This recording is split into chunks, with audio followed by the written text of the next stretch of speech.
Hey, everybody, welcome to the Amalgam Games Lab. I'm your host, Shannon Hagler, alongside Keena Johnson. I had sunnies on my head. Physically alongside. Physically, yes. Physically alongside this time around. But am I spiritually here? Who's to say? I don't know if I've descended or descended. Uni is stressing me the hell out. This is a different, different unique setting, same old boring shit. Yeah. Yeah, different, yet the same setting, because we've done it in this room before. Yeah, but it was always in a different layout. Yeah, there was a table in here. Now lean back. Yeah, well, kind of chill. Fireside chats in the middle of summer. This is the show where Victoria's we talk all probably about... on fire. Yeah, probably. We talk all about the games and the gaming industry at large. But before we jump in, remember to hit that like button, share, and subscribe. Do check out all of our social medias. That's Facebook, Instagram, and Twitter at The Amalgam Show. And, of course, the website, www.theamalgamshow.com. Mm-hmm. That's it. Well done. Yeah, trying to get all those bits. So, we will jump into, I guess... It's been a while. It has been a while. When was the last time we did this? A month? Probably a month ago. Probably about a month ago. Since then, I got married. Nice. Yeah, I did that. You're now a mister. I know. Yes. Yes, now I'm a mister. Fucking God almighty. That was fun. I spent a week in Hawaii, which was awesome. Yeah. The touristy part or the not so touristy part? Both. Both? Both, yeah. So we had the hotel in the touristy part. We did a couple of tours that took us over to the non-touristy parts. Nice. That still sounds pretty touristy, if they're tours. Well, the tours took us there, and then there was one day where we just, did out. The tour took us around to see, here are the non-touristy parts. And we just did all of it in one day. And then we did, a day of, let's just go and explore ourselves. Yeah. And just see where we came across stuff. Free roam mode. Yeah, it was awesome. And so I went and saw... part of the touristy stuff was I went and saw the locations where they filmed Jurassic World and Jurassic Park, which was super cool. And it was basically a big ranch where if there's a jungle scene in a movie, it was filmed there. All of them get filmed there. So all of The Rock's jungle movies are filmed there? Yes, yeah, they literally had, The Rock was just recently on the island filming another movie. Yeah. I think that's Jungle Cruise, or unless it's another one. I think it was actually Jumanji 2. Jumanji 2 should be done. I believe maybe reshoots or something like that. Reshoots, I think. Well, they kept talking about him being there for Jumanji. Okay. So maybe that was the last time he was there, and maybe he's coming back for another thing. Yeah. They were saying that they were...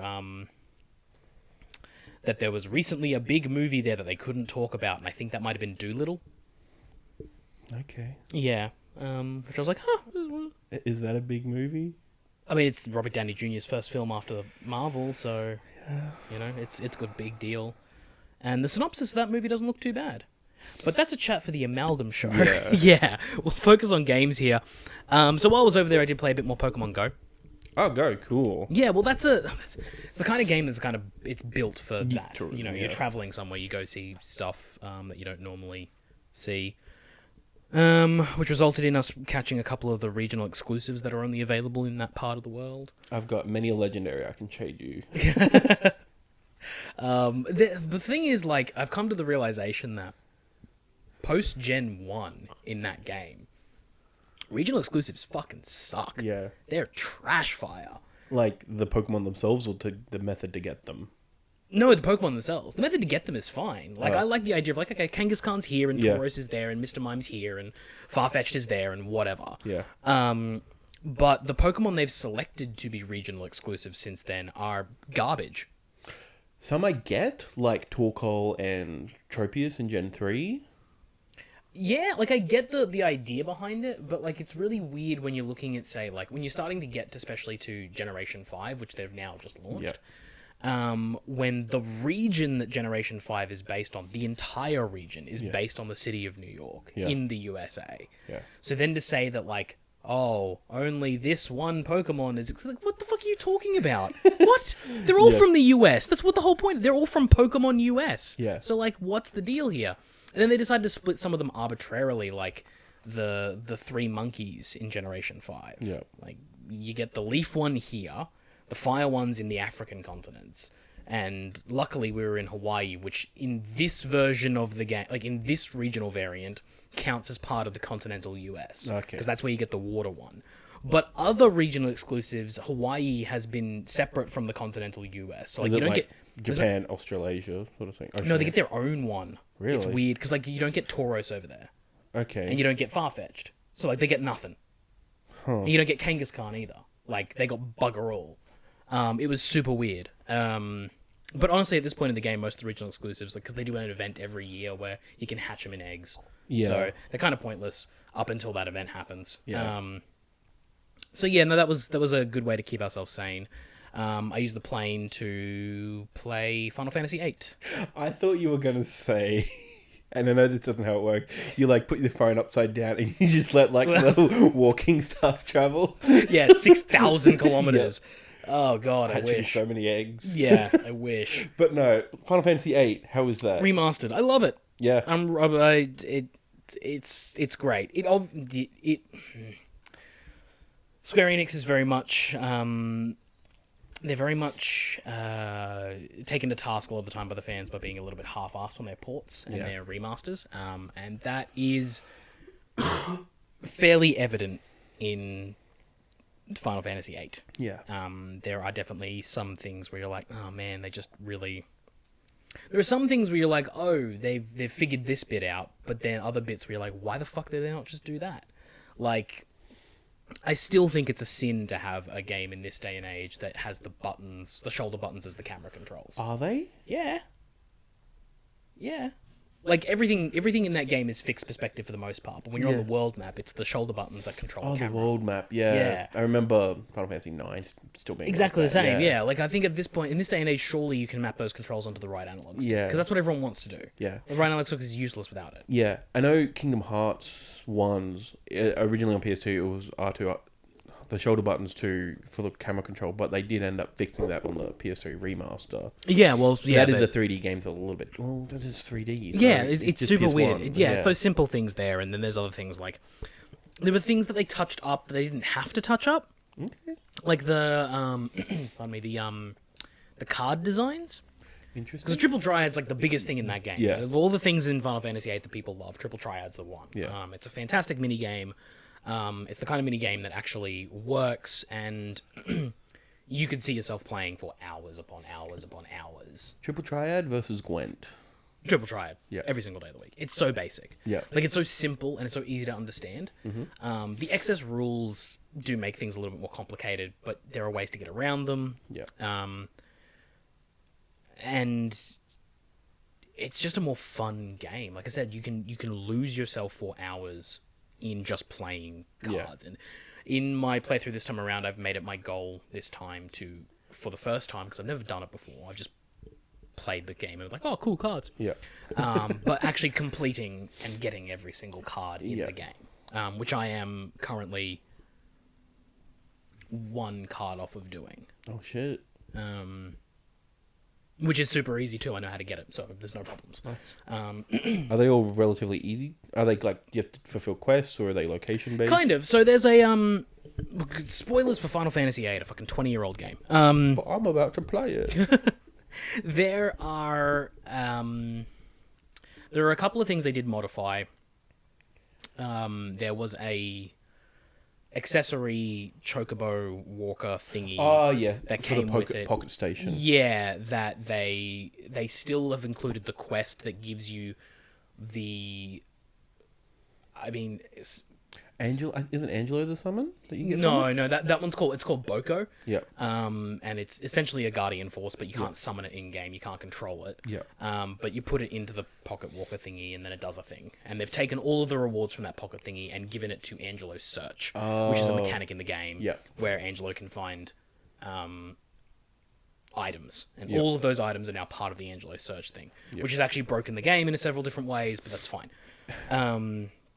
It's only broken the game for the kind of people who played Final Fantasy VIII ad nauseum when it first came out. Yeah. Like those people who know everything about everything, it's broken the game for them. Yeah. Because they're like, I can get this rare item on like disc 2. And like, fuck off, who cares? Doesn't really matter. Not a competitive game. Yeah, like, it's speedrunners, sure, fine, but you can speedrun this game without breaking it. Like, it's not that difficult. because all the enemy levels scale to the level of the party. You just run from everything. You can complete this game in like 10 hours if you want. Jesus. It's not difficult at all. Yeah. But the card stuff is one of the more in-depth side quests in the game. Yeah. Because certain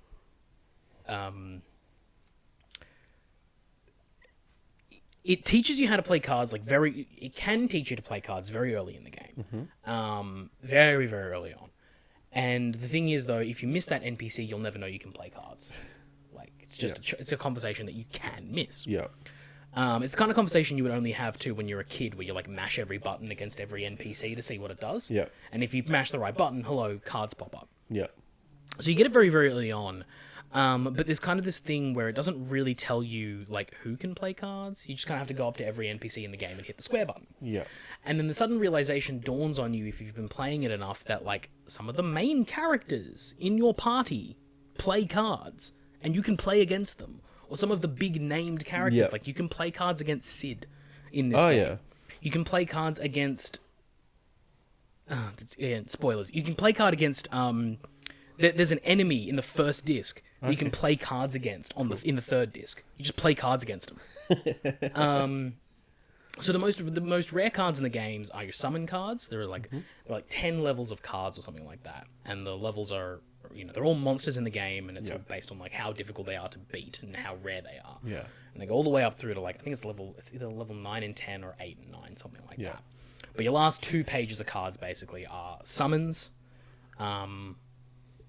and the character cards. So actually cards for each character in the game, at least main character. And so you have to kind of, unless you've got a guide, you have to kind of intuit, like, who would have Squall's card? Out of all the people on the planet who would have Squall's card, who would have it? And you have to try and figure that out.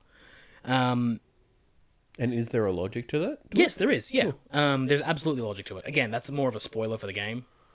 But, yeah, there's a logic as to who has Squall's card. There's a logic as to who has Selfie's card. There's a logic to who has Zell's card.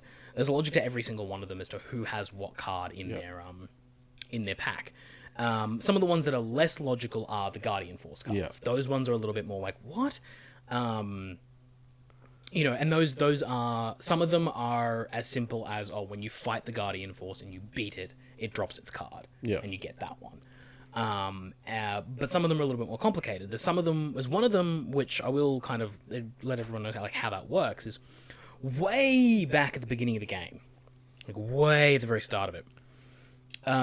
There is an optional area that you can go to where if you check this stack of magazines, Squall essentially picks up a porno mag. Yeah. It's called The Girl Next Door. And as a kid, I was like, what the fuck is this thing for? It's just there in your inventory for ages. It sells for a decent price, like 20,000 gil, and I just didn't know what it was for. Yeah. There's a moment where you go somewhere on the third disc. Jesus, yep. And you're in this place for all of 10 minutes, maybe less, 3 minutes. Okay. And there's a brief moment where you have control over the characters during this, like, cutscene bit. Yep. At that moment, you have to walk to a different place other than where the story is telling you to. Yep. Talk to an NPC and go through a dialogue option, and eventually he will give you the option to trade the porno magazine that you have for the card of Shiva that he owns. And if you don't do that, that card is done. You can never get it. You have to get it there. And that's the other thing that's really cool about side quests there, is that you have to at least have obtained each card in its regular way. Yeah.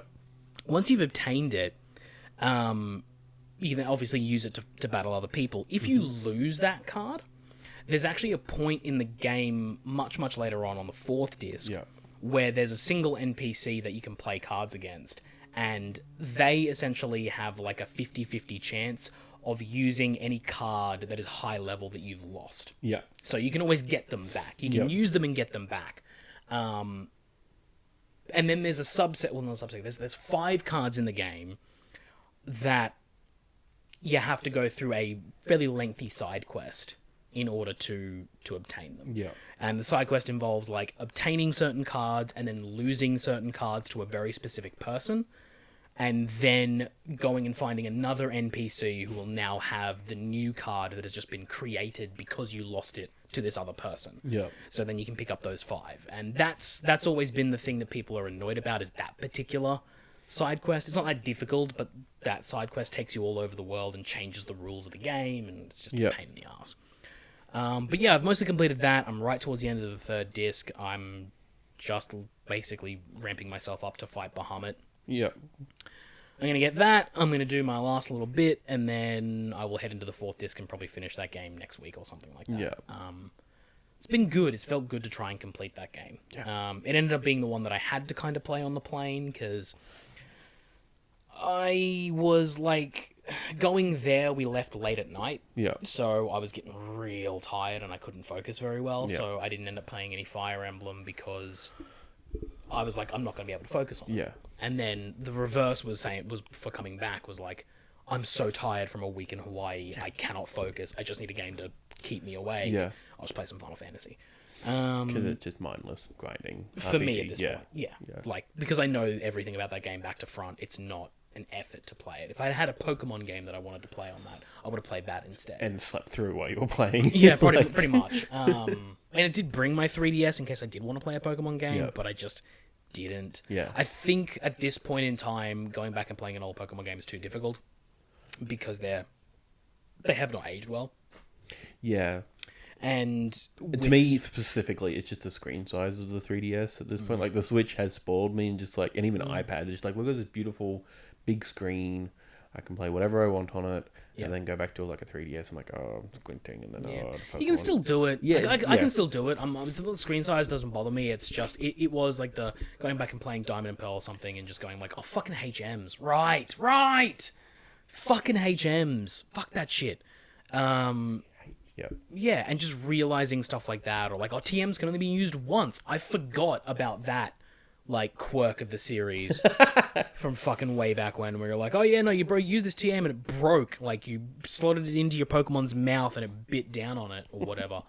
Fucking, yeah, and just like those little things there that they've obviously learned and made the additions over time, but, like, Jesus fucking Christ, HMs can fucking die.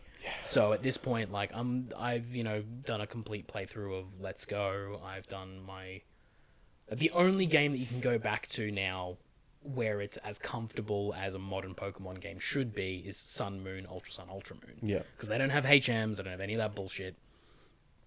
But they are unfortunately the most hand-holdy, the most boring of the games to play through. So I don't want to play through those ones. I'd much prefer to go through a game like X and Y or Omega Ruby and Alpha Sapphire and disable the HM feature. Yeah. Oh, boy. I don't think the HMs are too egregious in... They are for me because of, I've mentioned it before, the way I would like to replay a Pokemon game, which is just use a completely random set of Pokemon that I've never used before. Yeah. But... Because the HMs are done in such a specific way, like you got your Rock Smash and you this and you that and the other, the HMs, like it's actually smart game design. The HMs are as such that it forces you to either have a HM slave, or to have a vast variety of Pokemon that can use like a flying type, a fighting type, a normal type, a water type. Like you've got to have a spread of Pokemon that can actually use all these HMs. But because of the way the game is set up, and especially in the early game, what it forces you to do is have the starter Pokemon, the early bird, the bug type, the Bidoof, the like dumb shit Pokemon. Yeah. And the ones that you want to use, the ones you actually want to properly use, they're either way too late game or you can use them, but they take up a slot in your party and they can't use a HM that is useful, so what the fuck am I doing with it? Yeah. I'm not going to give, like, pretty much any Pokemon can learn Cut. Yeah. But it's useless. Why would I give that to anyone? Yeah. Fuck that. Bullshit. So... can fuck off. Yeah. Yeah. At least Fly and Surf are good HMs. They're actually effective. And exactly. Fly, Surf, Waterfall, these ones are great. Yeah. Dive from the Gen 3 ones. Yeah, these are great moves. Yeah. But the, the defogs, the flashes, the... Cuts, the Rock Smashes of the world can go fucking die in a hole. And they have. And, But yeah, that's been kind of me, just because it's been all wedding, and now my Yeah. life is settled, and I'm finally going to be able to get back into proper video game Yeah. playing. I am planning, by the next time we record, that we'll have played The Outer Worlds. Ooh, are you going to play that on Xbox with Game Pass? Yes, I am. Fuck oath, I am. I've heard nothing but good things about it, and I don't want to go buy it. So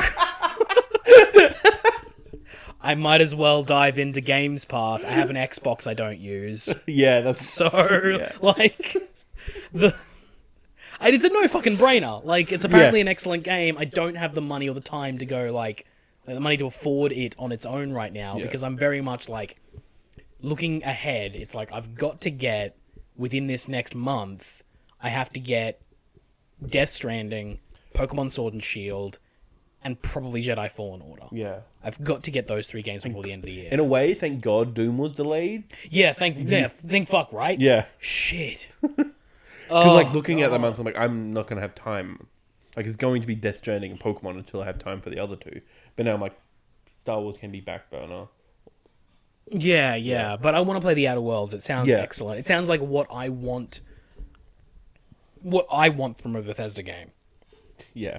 Which apparently Bethesda, Obsidian's been doing for ages. Yeah. So yeah, I wanna give that a shot. Cool. But yeah, I've just got to wait until like sort of next week, and I'll boot up my Xbox, jump into Games Pass. I think I've still got that deal where they're like, get it 3 months for $1 because we're fucking desperate to get you to use our box, please. Yeah. So yeah, I'll probably do that and then come back with that. But anything you've been playing? I have not played anything since the last Amalgam show, which since you weren't on, I can sort of repeat that content. Because No, that's okay. I think I actually watched that one. Oh, okay. Because I had nothing else to do.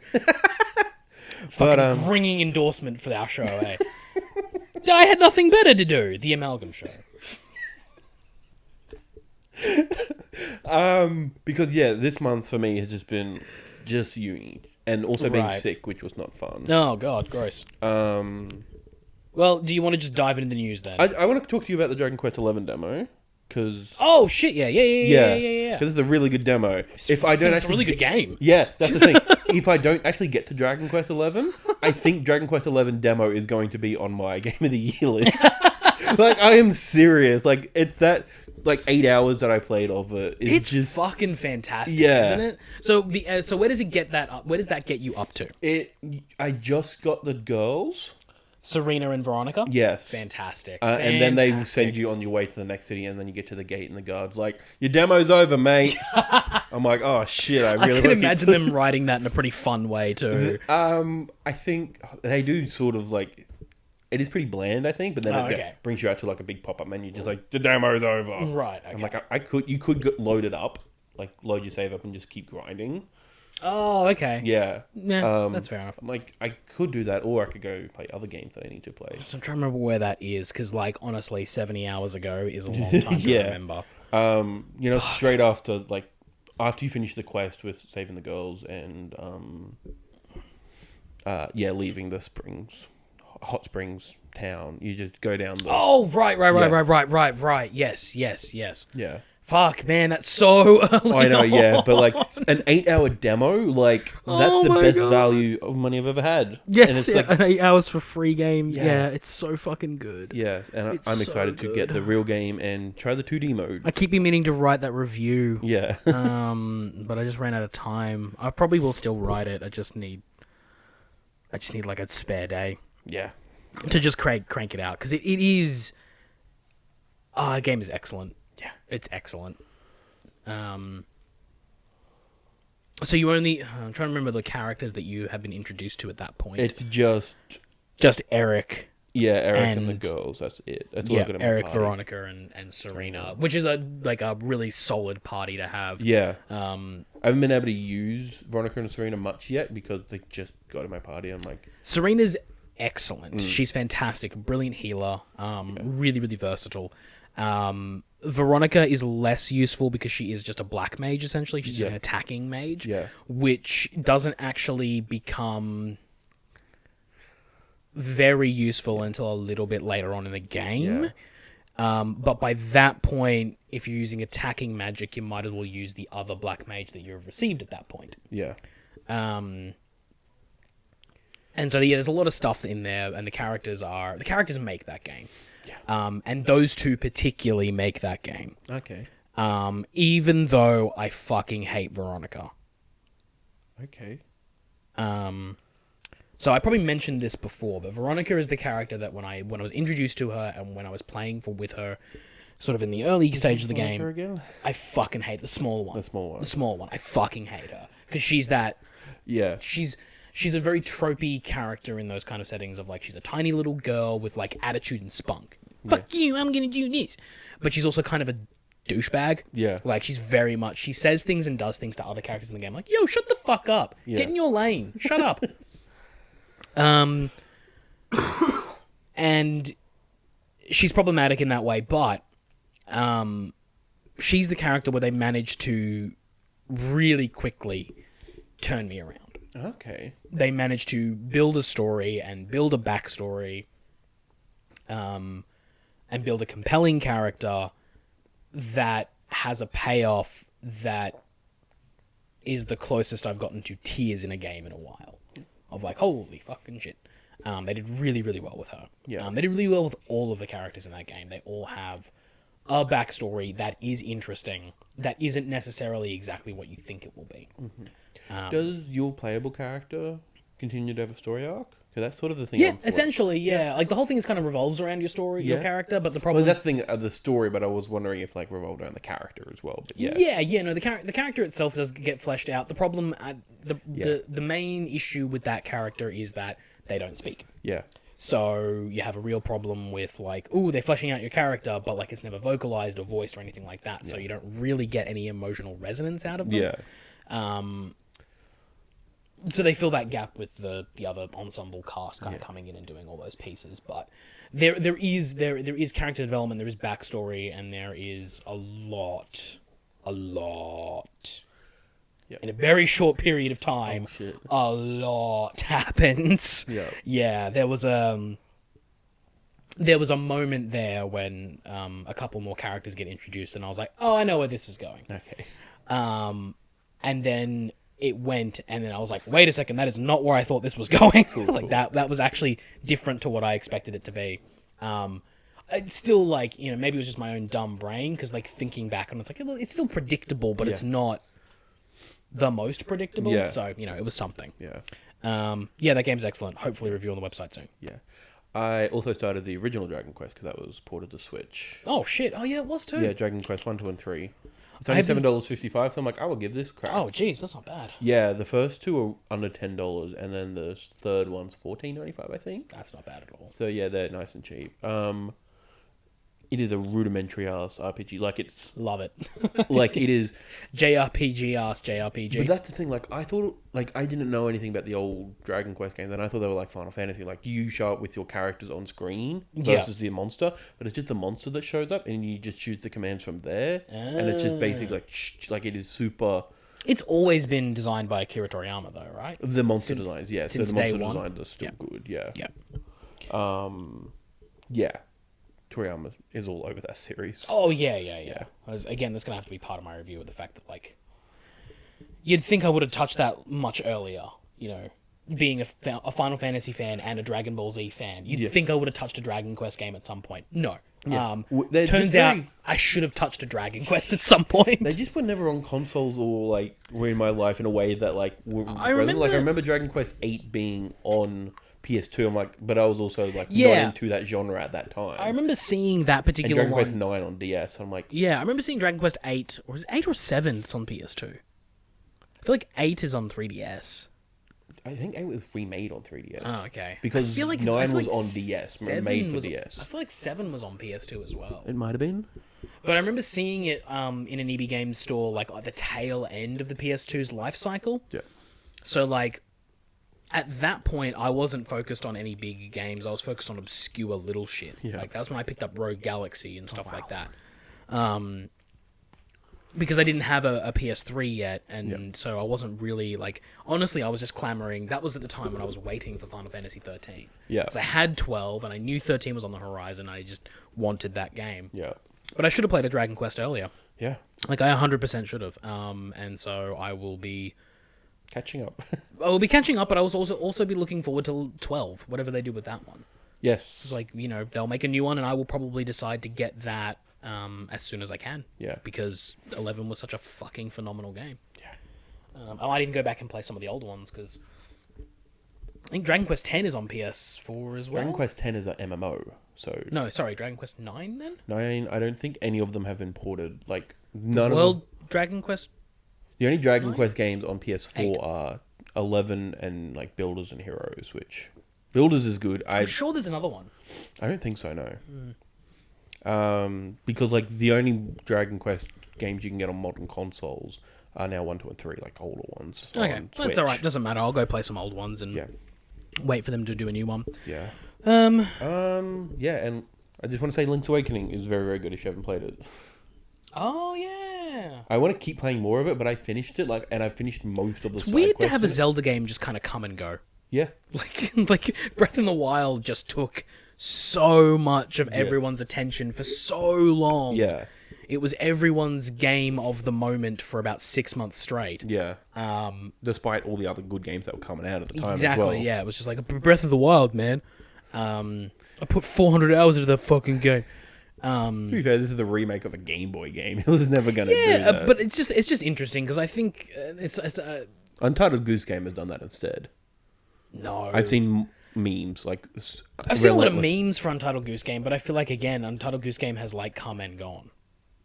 Yeah. Like it was in the zeitgeist for about a week and everyone was just like, "Oh my god, the funny goose. Ha ha honk." And then now we're all shitting on Fallout 76 again.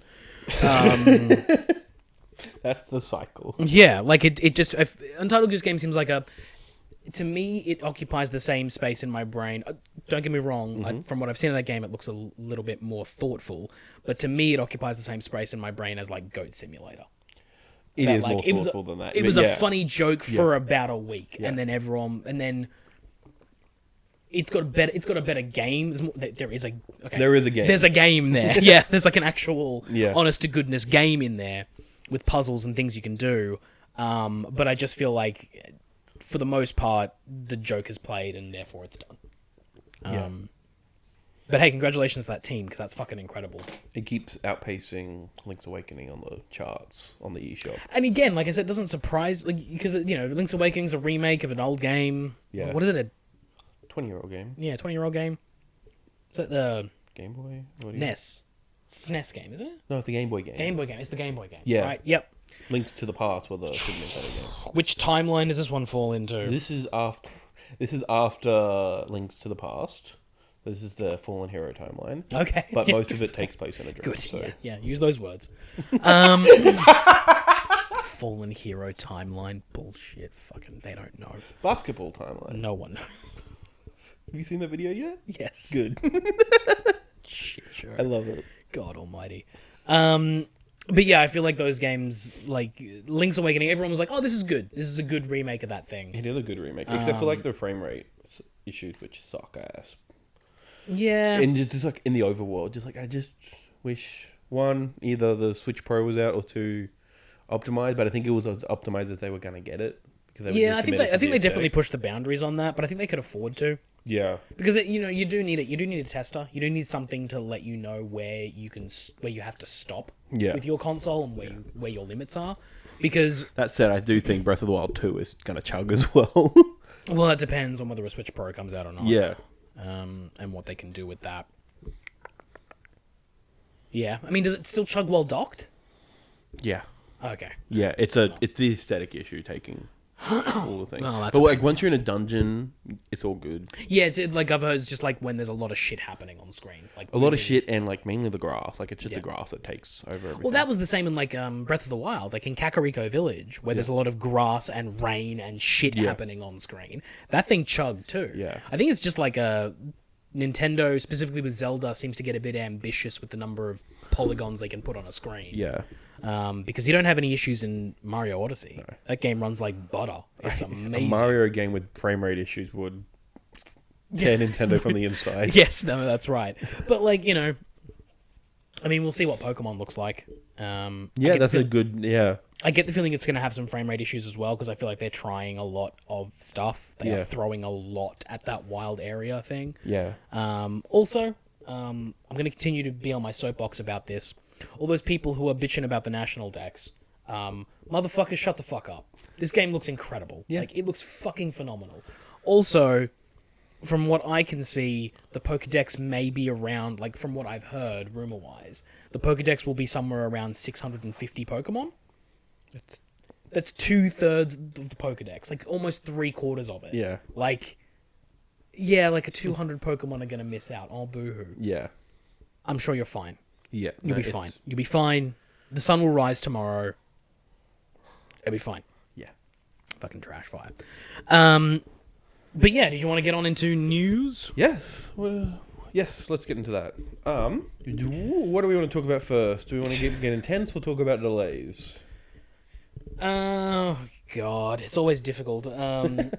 Let's start off with the delays. Let's get the delays out of the way, yeah. Okay, cool. So, yeah. You already mentioned one. Doom Eternal got delayed. Doom Eternal got delayed. Was it March? Yes, it's now the same day as Animal Crossing New Horizons, which is the best. Heaven and hell on the same day. Love it.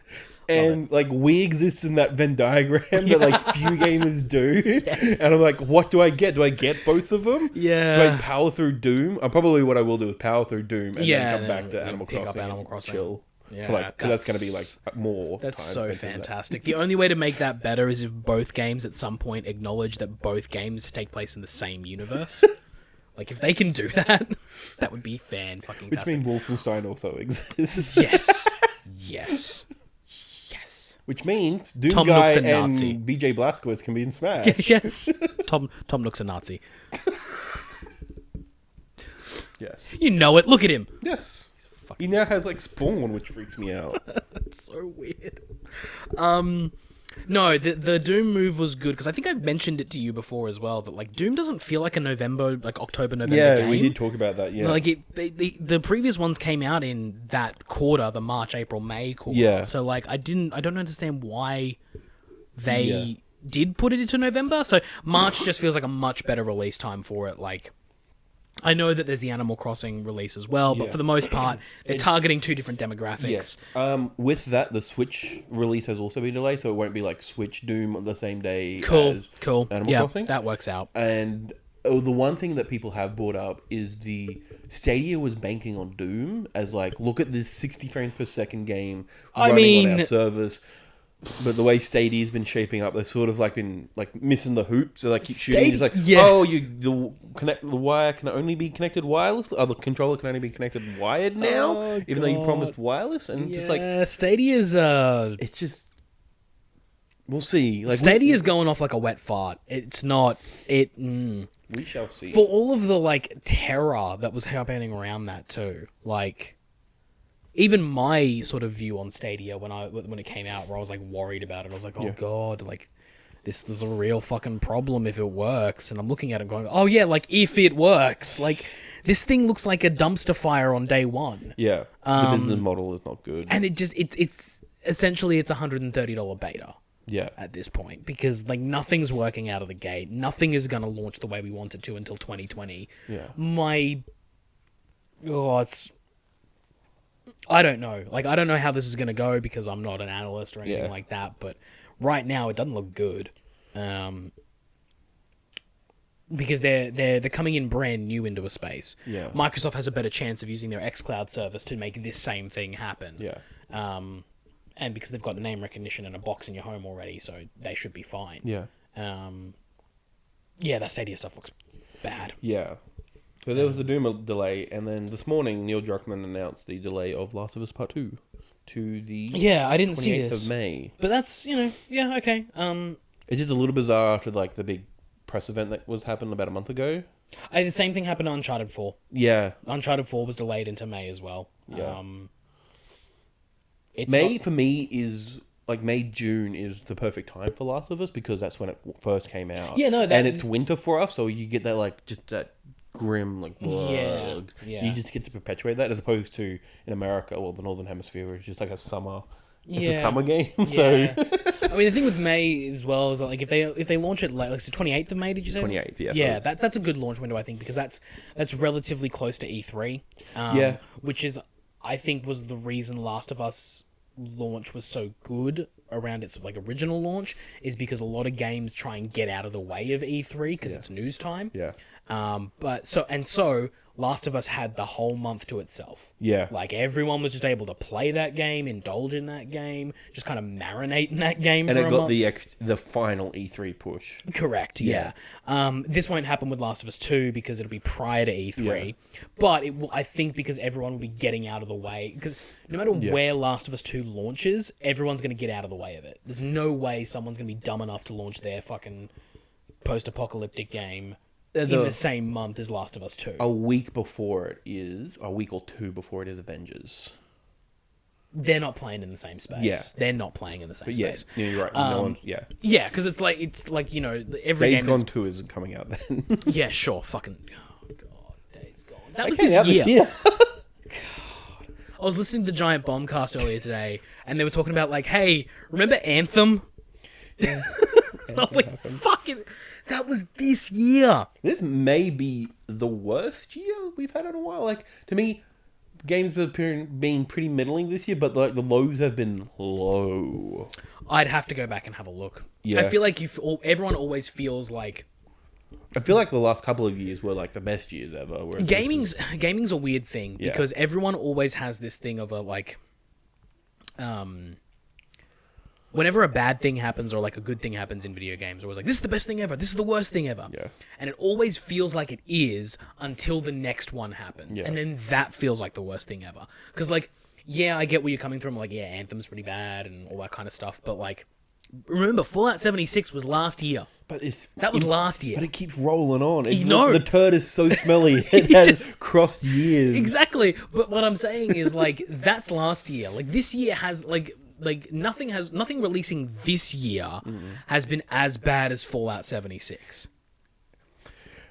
Anthem is close, but Fallout's bugs infected real life, like the bag and shit. Yeah, but I'm still thinking about other previous, like, way back when releases. Like, I think 2015 or 14, one of those two was the worst year, because that was the year that EA had, like, The Sims and Battlefield and, like, 3 other games. Maybe, yeah. They had EA specifically had like 4 games that year that launched busted in like the most hilarious ways possible. Like, so much ridiculousness. Because I can imagine, like, Dragon Age Inquisition was fine. Yeah. And then there would have been a Sims, which did launch buggy. Battlefield Hardline, I remember being not great. No, it was the Battlefield 4 year. And then Battlefield 4, like whatever, like that 18 months of the Battlefield. It was 2013, I'm pretty sure. It was the Battlefield 4 launch year, because they had the Sim City debacle too, where that thing was a fucking shit show. Was that not 2013? Like, wasn't that earlier? As I was saying, I think it was 2013. Yeah, it was the whole of 2013, because that was the NBA Elite year, I think, as well, where that whole shit show happened, and then Need for Speed was broken that year too, and like everything that year was on fire. And 2015 was the one where, like, I know you're talking about bugs infecting real life. Yeah. There was the Batman launch, the Batman Arkham Knight launch. I remember PC being bad. PC was bad, but then that filtered over into real life because the statue got cancelled. The collector's edition for that game got cancelled a month before the release of the game. Ooh. Because Warner Brothers took a look at the quality of the statue and went, this is fucking shit. No, we're not selling this. We're not putting our name on that piece of trash. And they cancelled it. And refunded everyone who had pre-ordered it. Like, it was a fucking nightmare. Like, bugs have infected real life before. Yeah. I think this year is especially bad because it is the final year before a new console generation year. And so the release schedule is thinned out. There's a lot more distance between the big releases of the year. And so there's a lot more time to sit there and be like, yo, Anthem is shit! As you wait for the next game to actually come and cleanse your palate. Yeah. Like, the next game after that was Division 2. Which was a thing. Was that this year? That was this year. Fucking hell. Yeah. So, yeah. I think I just, like, merged that in my head with Ghost Recon Breakpoint, which has been just... I think that only came out like 2 weeks ago or whatever. Just nailing it on all ends, Ubisoft. Breakpoint and Division 2 are the reasons they've delayed a few games. They've delayed pretty much all their 2020 games. Jesus, 2020. Yeah, they delayed Gods and Monsters, Watchdog Legion, and... Watchdog Legion get delayed? Yeah. And Rainbow Six Quarantine. When's that coming out now, then? They haven't given them new release dates. Only the 2020 to 2021 fiscal year. That was like the Ubisoft game that I was interested in. Yeah. Watch Dogs Legion was like, there's an idea. Yeah. There's an idea for you. I just hope that doesn't turn into like a Unity problem then, where like they launch it on the new console and it's on fire because they didn't take enough time. I imagine because backwards compatible will be a thing. Like they won't need to worry about it all too much. But yeah, I don't think it's going to be any Unity issue. It's going to be Assassin's Creed Rogue. I'd say more of a Black Flag situation that went off without too much of a hitch. All right, okay. We'll see how we go then. But yeah, there's a lot of delays. Yeah, like I think everyone's just looking at their like calendars and shit and going and just realizing that like they've got a bunch of games launching like 6 months out from a new console, and why would we do that? Yeah, we can get the hype of the new console as well. Yeah, that's a bit of a shame though, because like some of the biggest bangers from the previous generation happened just towards the end of it, like Last of Us. Yeah, Bioshock Infinite, like as opposed to like Bioshock. That's a different argument. But I mean, I guess we are getting stuff like The Outer Worlds, which is apparently really good. Yeah, you know, we get Final Fantasy VII Remake next year. It'll be a good game, I think. Square Enix as a whole. What else? Jesus. I'm just trying to think of like other things. Yeah. Yeah. Yeah. That's all right. Any more delays? Or was that kind of the bulk of them? No, that's it. Yeah. I keep forgetting about Rainbow Six Quarantine because that was such a fucking dud of a E3 trailer. It was like Rainbow Six Breakpoint. I'm like, cool, John Berthel. Then there was like another Rainbow Six game. It's a zombie 3-player game or something. I forgot about that thing. Yeah, because they tried to pull off the Division trailer thing again. Yeah, where it's like super serious trailer. Because I remember that first Division trailer was fucking cool. Yeah. And then I found out what the game was going to be, and I was like, no thanks. Yeah. But yeah, that's all right. Quarantine. Yeah, that game might even end up being an extra mode in Breakpoint or something at this point. Well, no, it's a Rainbow Six game, so it'd be an extra mode in Siege. Because that's what it was, wasn't it? Wasn't Quarantine already a mode in Siege, and then they've just branched it out into its own game? I am not sure. I believe that's what it was. It was like a seasonal mode that they had for a couple of months in Siege that was really popular. I know they've done zombie modes in Siege. Yeah. Yeah. They're like, fuck it, let's do a whole game. It's like Ubisoft's whole idea right now is take a mode from a game and make it a whole game on its own. Like Skull and Bones. I was gonna say because Skull and Bones is on track to come out. Never. Yeah. Which sucks because I'm interested in that game, but I don't think I'm ever going to see it at this. All right, we'll so save what PlayStation for last? So we have something positive. Positive to talk about? All right, sure, fine. Blizzard or Bethesda? Bethesda first, because I can fucking ream through this bit. They announced the Fallout 76 subscription service, which is what, $10 a month, $12 a month, like $12, $13 a month, $12.99 a month, yeah, and allows you to play Fallout 76, but better. She's got a new hat. And that's it. Yeah, with private servers, unlimited box inventory or something. I don't know, and then something else. Or it's $100 a year. Yeah, right. Game Pass is $10 a month. Yep, and I get even to play in Australia 130 games plus. There's a lot of games on there. There's a lot, including the Outer Worlds, including Fallout New Vegas. Yes, including Fallout 3 Game of the Year edition. Yes, I'm not sure if Fallout 4's on there, but including all versions of Fallout that are better than Fallout 76. Yeah. What the fuck is Bethesda doing? What the fuck is that shit? And this happened after they delayed their like, cool, we're gonna fix this game mode event thing. Their Destiny 2 Forsaken, but a Fallout. That's their official name. Destiny 2 Forsaken. God almighty. I mean, Destiny 2's on fire as well at the moment, apparently. Is it? I haven't heard that much bad stuff about it. Well, apparently it's fine, but it's not like... Oh, I wouldn't say on fire in that Yeah. case. It's just a dud. Like, it's just... Well, that's the problem we're on though. the Is that moon now. this was the relaunch after the Bungie split. Like you had to make a like a home run on this one, Yeah. and it's just kind of like it's fine, I guess. Yeah. It's confusing and there's a lot, and I don't know why I'm doing this anymore. It's been 5 years since this game first came out, and I don't know why we're doing this anymore. Destiny's weird, Yeah. but we'll get to Blizzard in a second. We'll get to Activision in a second. Yeah. Yeah, but Fallout 76, man, they want you to pay $100 a year for a game that just... Did you see the other Fallout 76 helmet bullshit? Oh, I think so. I have no memory of it. There was like a second version of the helmet that was sold in America that was like a different color. And it's only sold in America. And the... What are they called over there? The FTA? Not FTA, the... FDA, but... FDA? Oh, what the fuck are they called?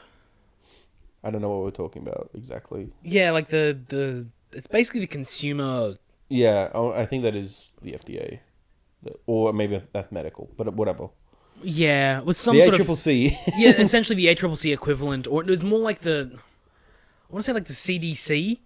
I don't think the CDC would get involved. Well, it was a mold problem. Yeah. They were full of mold. They were Yeah. full of like some sort of toxic mold. And they're like, you need to get this fucking shit out and like refund everyone that had it. Yeah. It's like, how is this still fucking happening? It just... Yeah, like... We just need to cross out Fallout 76, but Pete Hines won't let it happen. It's not Pete Hines' fault. It's it's Todd not. Howard. It's Todd Howard being there like, we will make it work. Like, he's just... It's Bethesda as a whole. Like, I think this is where it runs out. Because they have just been living off the goodwill of their customers since Skyrim. Skyrim and Fallout 3, I would say. I would say Skyrim's the Skyrim, big like, one. boosted them the Yeah. fuck, but yeah. Because Skyrim's the one that they're still living off of. Because Skyrim's the one they still release on every platform. Yeah. Because there ain't been no Fallout 3 port to Switch. Right? There ain't been no Fallout 3 remastered on PS4. It's always Skyrim. Skyrim's the one that they go to. There's Skyrim VR, Skyrim for Alexa, Skyrim for your e-reader, Skyrim for your toaster, Skyrim for your Samsung smart fridge. Like, there's Skyrim for everything. That's what they're living off of still. And I just don't think that goodwill continues to burn through Fallout 76. Fallout 76 will... Like, they either need to just forget that thing ever happened, and just like, look, guys, we fucked up. If you want to keep playing it, it's still there. Servers are up, but we're done. Yeah. And move on to the next thing. Or they need to knuckle down and fix it. And if that means that they have to push back other games because of it, so be it. Yeah. They should have gone quiet on this game and kind of done either a Realm Reborn or even a Tamriel Unlimited. I thought they did that. I thought they went quiet for a while, but then but every time they poke their head up, it's because the whole thing's fallen apart again. It's like when they did that giant patch and they're like, yay, we're putting out a patch, guys. It's gonna... Oh, all the guns don't work. Just... Yeah. Okay, I'm sorry, Fallout 76. I'm so sorry. Like, at this point, Fallout 76 is basically a mutant horse that's just like, kill me! Kill me! And everyone refuses to put it out of its misery. I don't know why. Sorry, do you watch The Good Place? Yes, I do. That was exactly why I thought of that. Was like the most recent season, where it's just like, yeah, that's exactly where my brain went. It's like it needs to die. Yes.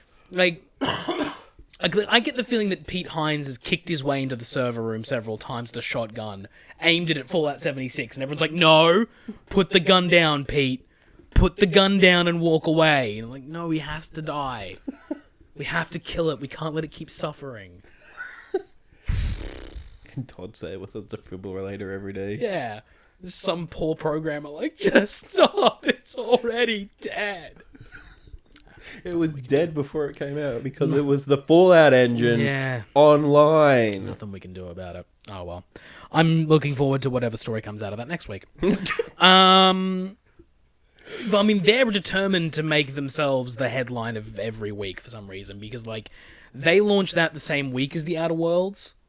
Like, that thing happened the same week. It's just like, they just shot themselves in the foot. Because everyone's like, hey, that Outer Worlds game, it's like Fallout, but smaller, less broken, and better. Yeah. And you can get it on Games Pass. And it's in space. Yeah. Like, and also nipping it in the buds of Starfield.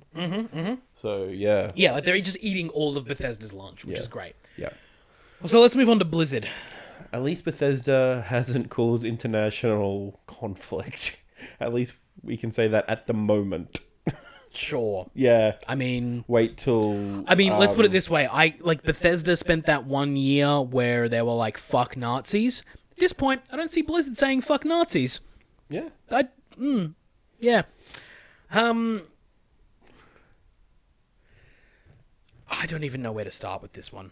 Let's start at the beginning. I sent a friend of mine the clip of the, 30-second, the interview starts and then Blitzchung's there in the mask and the thing and the two casters are like, nope.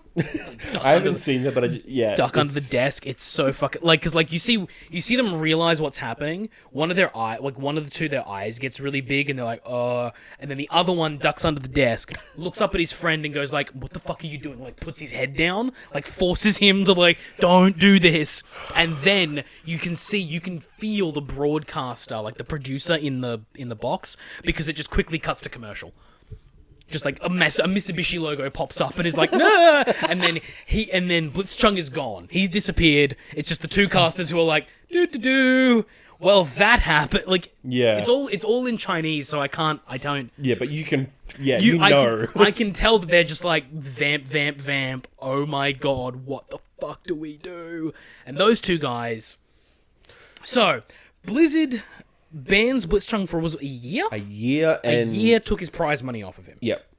And then they banned the casters as well. Yeah. Which, again, you watch that clip, they did nothing. Yeah. They had no fucking clue what was going on. I don't know. Like, I honestly cannot fathom who made the decision to go fire the casters too. What? Why? Excise the whole thing from history was probably their idea. That doesn't make any fucking sense. I get it. Even from Evil Corporation side. Yeah.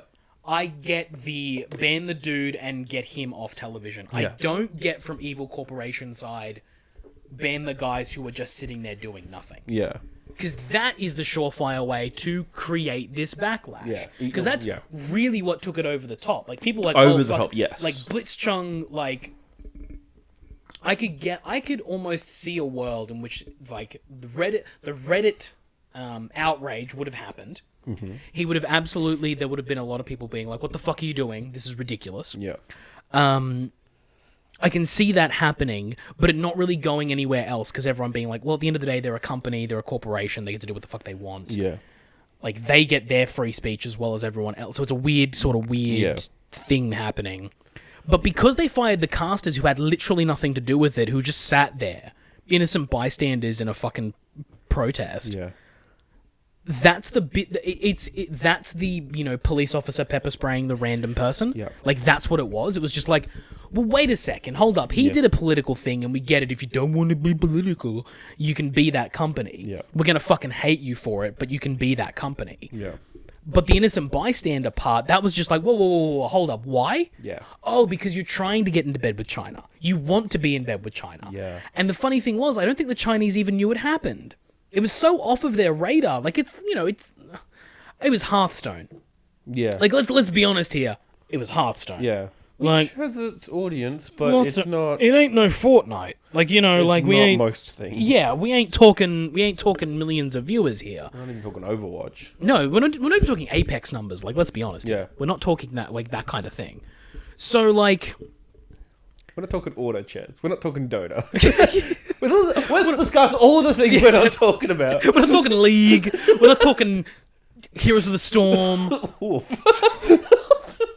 We're not talking Warcraft 3, StarCraft 2.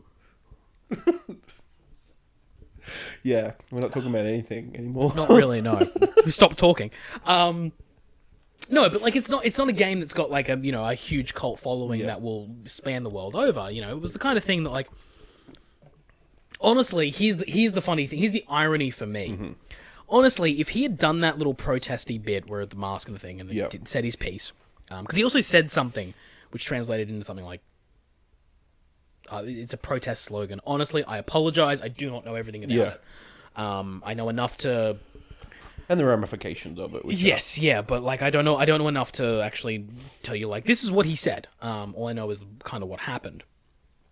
But had he done that, and then they had done nothing, I bet you that would have been contained to a really upvoted post on the Blizzard subreddit of like, this dude spoke out against the Chinese fascist government in the Hong Kong protests. And it would have got like 100,000 upvotes, and then it would have just faded into obscurity. And maybe, worst case scenario in that, it would like a person, like a Chinese representative talks to one of Blizzard's lawyers and say, hey, what's up with this? Yeah. Like at most. Yeah.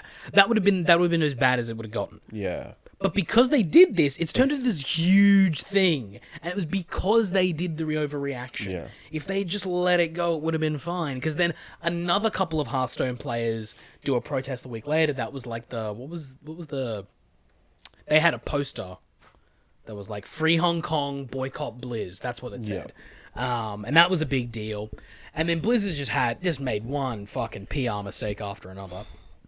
To be honest... I don't think there's any PR that gets you out of this. No. This is evil company bullshit. Yeah. This is worst case scenario, late stage capitalism, but we want to make money.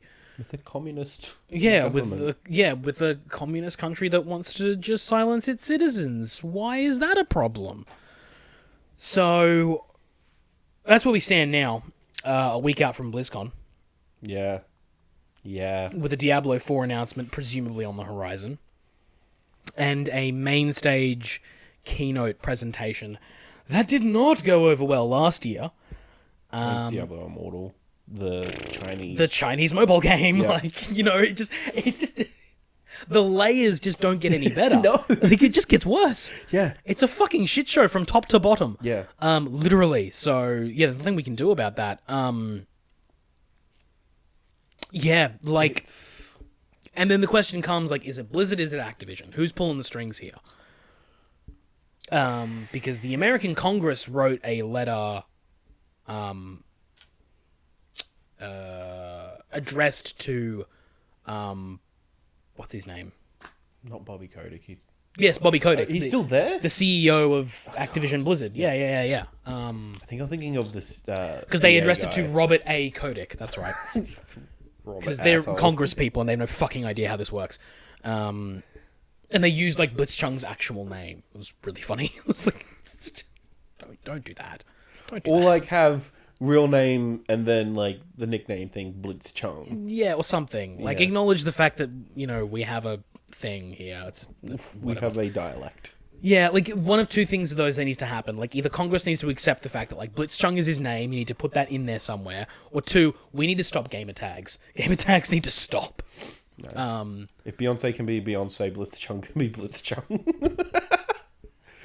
Those are not the same thing. I think they are. No, they're not. I think they're just at very different scales and of importance, because we put singers higher than streamers and competitive esports players. If Ninja can be Ninja... No one knows. Ninja can't be... Ninja is not a person you want to bring up as an example of why this thing should happen. Fuck Ninja. You heard me, I said it. Fuck Ninja. Fuck PewDiePie. Oh, yeah. Fuck all of them. Ugh. Fuck any creator that has, like, over 1 million subscribers. Because those cunts are all the same. I like single people. Yeah, they're all... say rip again. No. I mean, like, companies or conglomerates of people that have that. Like, that's a bunch of people working to do that. Yeah. Single people who have over 1 million subscribers, that's a real, like... I don't know, there's a certain point where I'm like, how long until you say something shitty? Because as soon as you hit over 1 million, like, the countdown clock starts. About, like... the doomsday clock. Yeah, this is, like just time until racism. Like, that's... Because it's coming. It's always coming. And that's the world we live in now. Once you're a celebrity, time until racism starts. And you just watch it count down. And one day it'll happen. And you're like, oh, great. Great, my childhood hero. Fuck. That's why you don't have heroes. Yeah, no, don't have heroes. Don't have heroes, don't meet them. Fucking Blizzard, hey. Yeah. And this all happened around like the Overwatch on Switch launch, and Yeah. which I'd love to see the numbers of that. I'd love to see. They never do it. They never will. No company will ever do this. But I'd love to actually see a ticker of like, here are the number of pre-orders we had before a big clusterfuck, and here's what we had after. Like, I'd love to see the actual like straight line down what happened. Yeah. Because that will give you an idea of one or two things. One, how badly this thing has fucked you. But two, if people are actually putting their money where their mouth is. Or three, if people are paying attention. Because, like, yes, this was big, but, like, is, like, the 14-year-old dude a kid who's excited for Overwatch on Switch? Is he paying attention to, like, international relations? Or his parents, yeah. But the other thing is like whenever I see boycott anything on Twitter or anything like that, it trends. But, like, does that actually convert? Like, is every tweet with that hashtag in it converted into one cancelled pre-order? No. Not a chance. Not a fucking chance. Yeah. And that's why nothing ever changes, because all the time it's always just like, hashtag do this, and then no one fucking does it, because they think tweeting the hashtag is the doing of it. Yeah. Like, that's not how this works, people. If you're going to do something, do something. Yeah.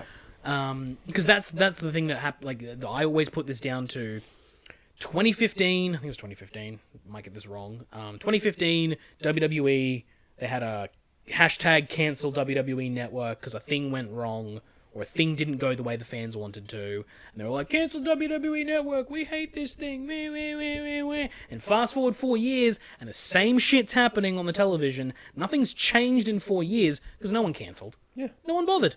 They all just said they would. They just yelled and screamed into the abyss. Was it just a plot thing? Yeah, it was a plot that didn't go the way they wanted it to. Okay, that's... Think Game of Thrones Season 8. Yeah, I know what level we were talking about. But, like... Yeah, that was exactly it. That was exactly it. And the guy that was going up to the championship was like... Bran. Like, no one wanted the cripple on the throne. Yeah. But he wasn't a cripple. He was a 6'6" Samoan man who's really fucking good at his job. And they're all still like, nah! Fucking hate wrestling fans. That wrestling game's great, too. Yeah, no, I saw IGN's review score on that. I'm like, oh, that seems a bit low. Oof. And I haven't checked the Metacritic on it, but I can imagine. No, because they didn't give review code. There's no Metacritic on it yet. No. The review code didn't go out early. So there was no Metacritic on it, and the user score was 1.7. Holy shit. Which means there's someone out there who thought it was a 2. Like, fuck off. I've seen so much shit from that game. And, like, for me as a wrestling fan, it's just, like, you don't even need to get into the gameplay. It's the character select screen. Like, there are glitches that happen there, but also, like, they give you the digital likeness of the wrestler. Yeah. And, like... Look, 2K. Wrestling fans are crazy. All of us. Every single fucking one of us is nuts. In a way that, like, pushes in the right direction and there will be murder. Like, that's what we are. We know what our favorite wrestlers look like. Like, very well. Yeah. And so, like, when I was scrolling through the list, like, taking a look at it, holy shit. Some of them look like some of them look like knockoffs. Some of them, like, there's one particular wrestler, like a famous one, Randy Savage. Yeah. Where I looked at it and I was like, I hope they didn't do what I think they did, which is just got his still living brother in the room and just did the face scan on him and then just replaced the hair and mustache, because that's what it looks like. Has Randy been in recent games? What? Has Randy Savage been in recent games? He's been in a bunch of games. Okay. Heaps of them. Why couldn't you just copy-paste, like... So, the story coming out of it is that the developer that used to make these games, like, from 2019 back, is a developer called Ukes. Yes. And story was that there was an interview done about it where apparently the way that would work would be like the WWE games people would go to Ukes, because it's a Japanese developer, and they would go to them and have a meeting. I typed in MDA. That's not it. NBA. No. WWE. WWE. Okay. That like the WWE games people and like their top board would go into Ukes and be like, hey, this is the ideas for the game. This is what we want to do. Here are the things we want. Here's when we have a release date. Here's the cover star. Yada yada yada. Like, here's the thing. Nice, lovely meeting. And they'd go away and, like, meetings take like several days and things like that. So they go away. And the WWE guys would go like have dinner and go back to their hotel and all that kind of stuff, and they come in the next day. And they come in the next day, and the Ukes guys were still in the same clothes from yesterday. They had clearly not moved. They had still been in that room, or at least in that office. Yeah. And they had just worked through the night to get what was on the paper in the proposal meeting done. Like, their dedication and their ethic to work on this game was so fucking intense that they would just, like, go weeks without sleep. They were just like, fucking, we'll get it done then. Like, this is what you want, we'll get it done. And they had built the engine from the ground up and all that kind of stuff. And then last year, Ukes had finally said, like, look, we're not getting what we want from this deal. We're not being able to stretch our creative muscles. We can't make the games we want to make. We're done.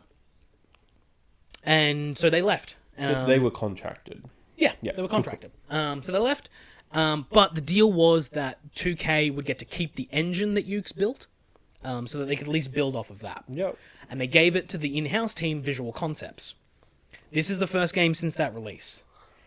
And basically what one of the developers said, what it was like, is like, you got your house with all your things and all your stuff, where you put it and all that kind of stuff. And your landlord tells you, you need to move out, and they get someone random, and they put them in your house. Yep. How do, like...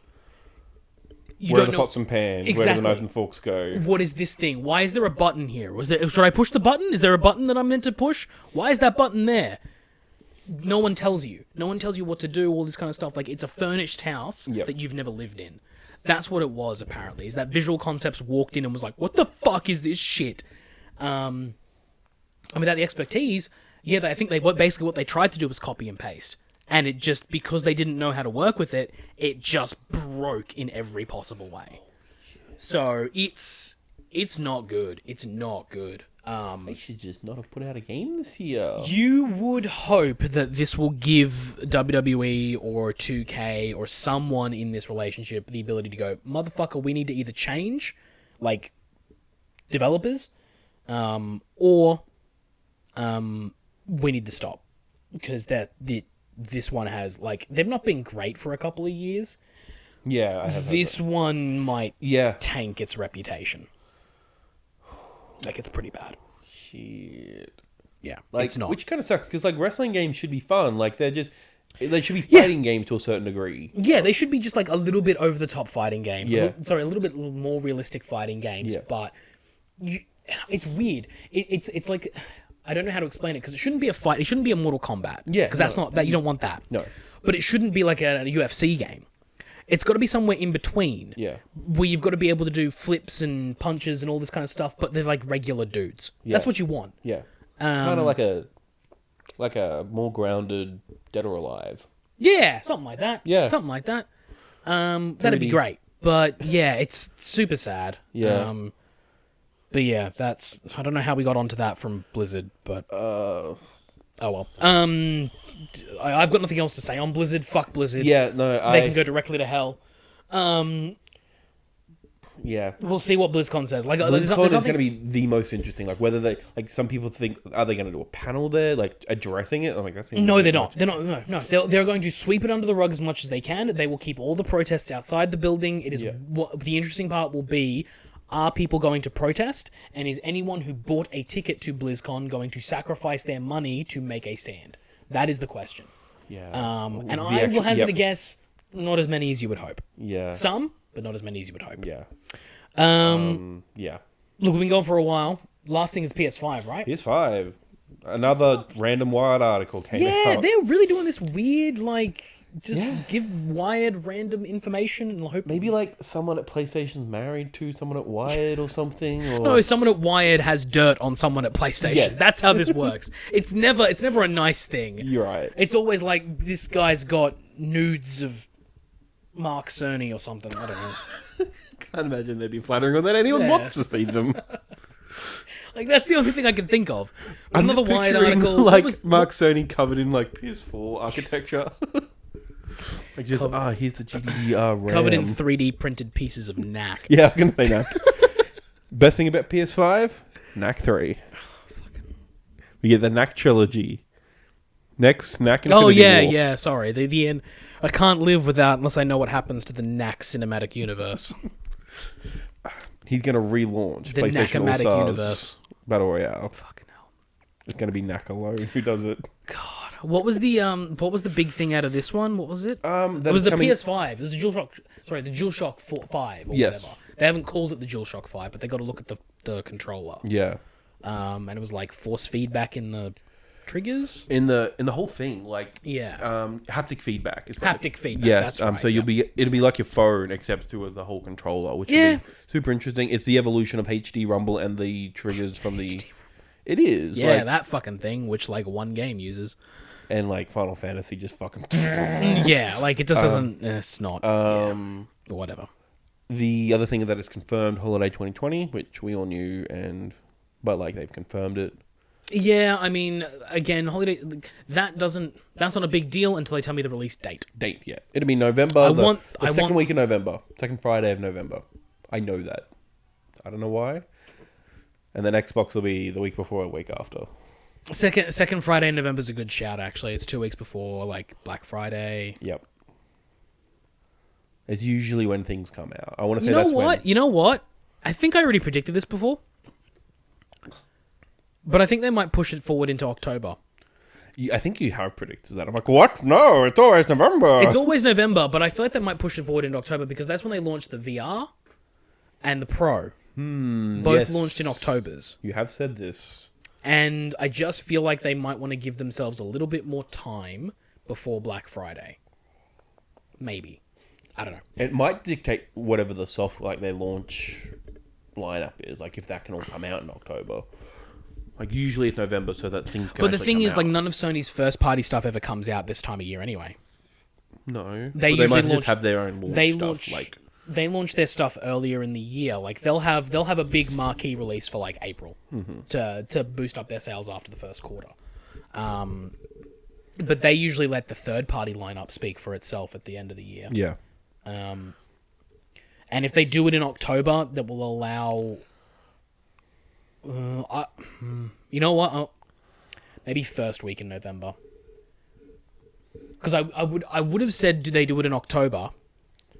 Because traditionally, Call of Duty launched in the first Tuesday of every November. Yeah. But they've been pushing that back into October the last couple of years. Yeah. So, well, they used to be like the second week of November, and then keep moving. Yeah, and I would have said that they launch it, if they launch the console in October, that gives Call of Duty the ability to launch on that console a week later. Yeah. Ready to go. Yeah. Which maybe that's another point to put it in October. Put it at the beginning of October, end of October is your first Call of Duty on the new console. Your first Assassin's Creed. Yeah, Modern Warfare 2. Boom. It'll be whatever. Black Ops 4, I think it's the next one. 5.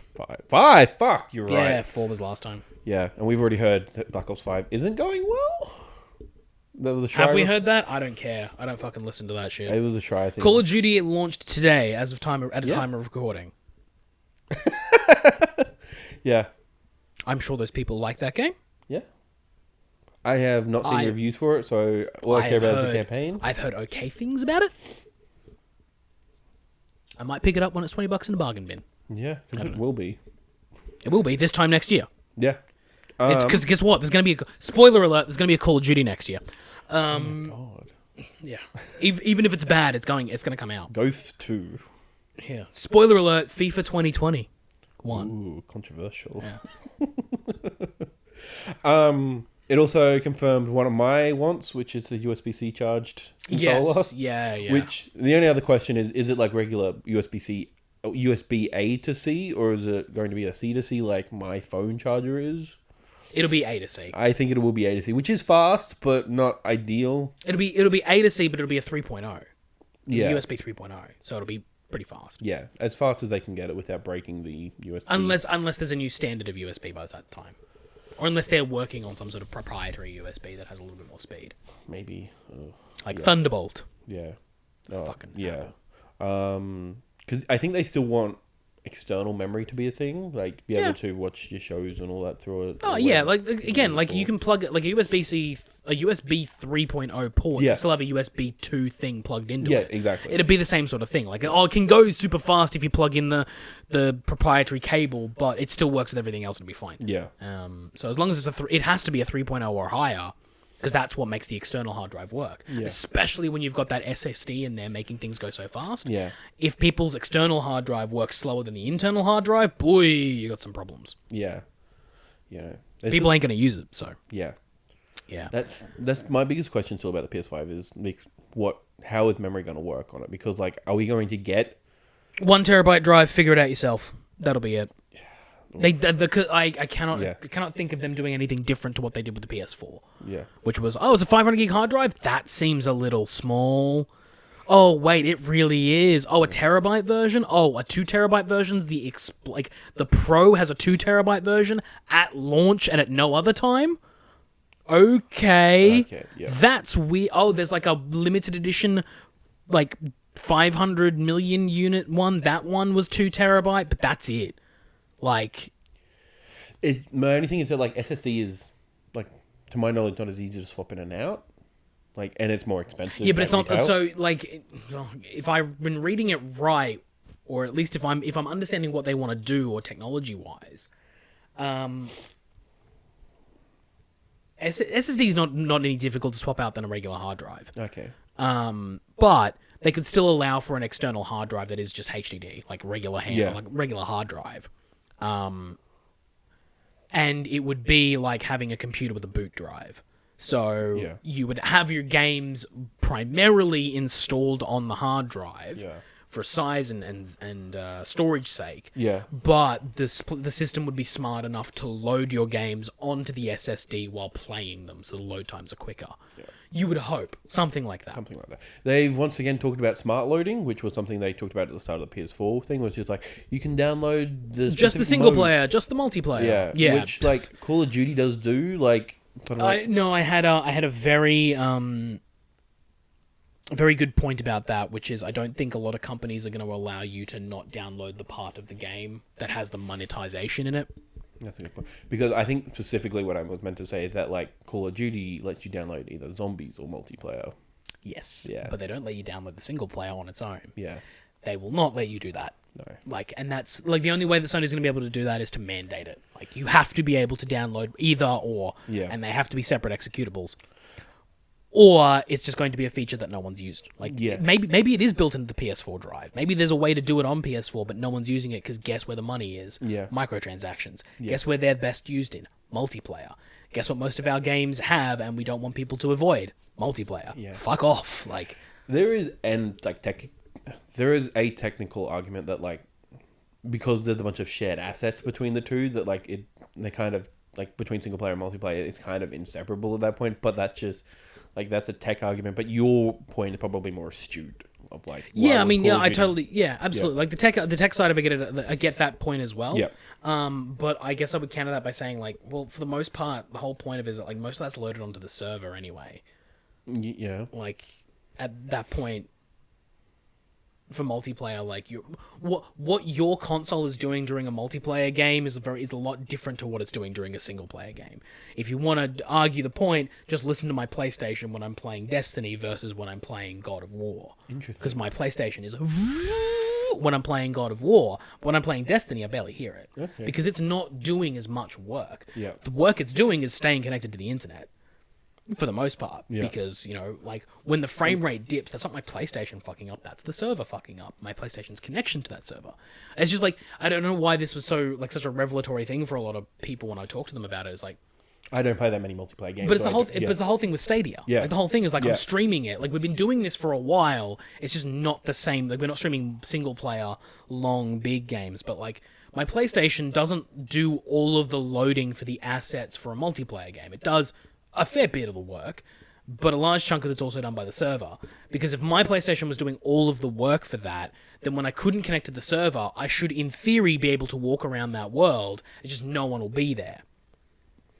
But when my server goes wrong, it doesn't even let me connect into the world. Because it needs that server to make the rest of the world go. Yeah. So, like, like, the sound of my PlayStation versus between God of War and Destiny, those two different things. Yeah. So, like... yeah, there'd be an argument there that if you let people download the multiplayer assets, it would be a lot quicker, a lot better, and a lot less stress on your PlayStation. Yeah. Or Xbox. Yeah. But yeah, though, there was some interesting stuff out of there. We've got like a release time frame. I think October counts as holiday 2020, doesn't it? Oh, Halloween is Halloween, yeah. It's Speaking of which, there will be an Alkoween, I think. Yeah, we'll try and get something done tonight. I'm going to need a coffee before we start that. Coffee and drinks. I think that's all we have time for now. Yeah, We're probably running a little bit long. If you want to outro us. Yes, so thanks so much for listening and watching. If you enjoyed this, please hit the like button and the share button and the subscribe button below, notifications as well. Remember to check us out on social media at The Amalgam Show at Facebook, Instagram, and Twitter. And if you have any questions, email us at amalgamshow@gmail.com. Don't forget the website, www.theamalgamshow.com. And we will see you next time. Bye. Bye. Free Hong Kong.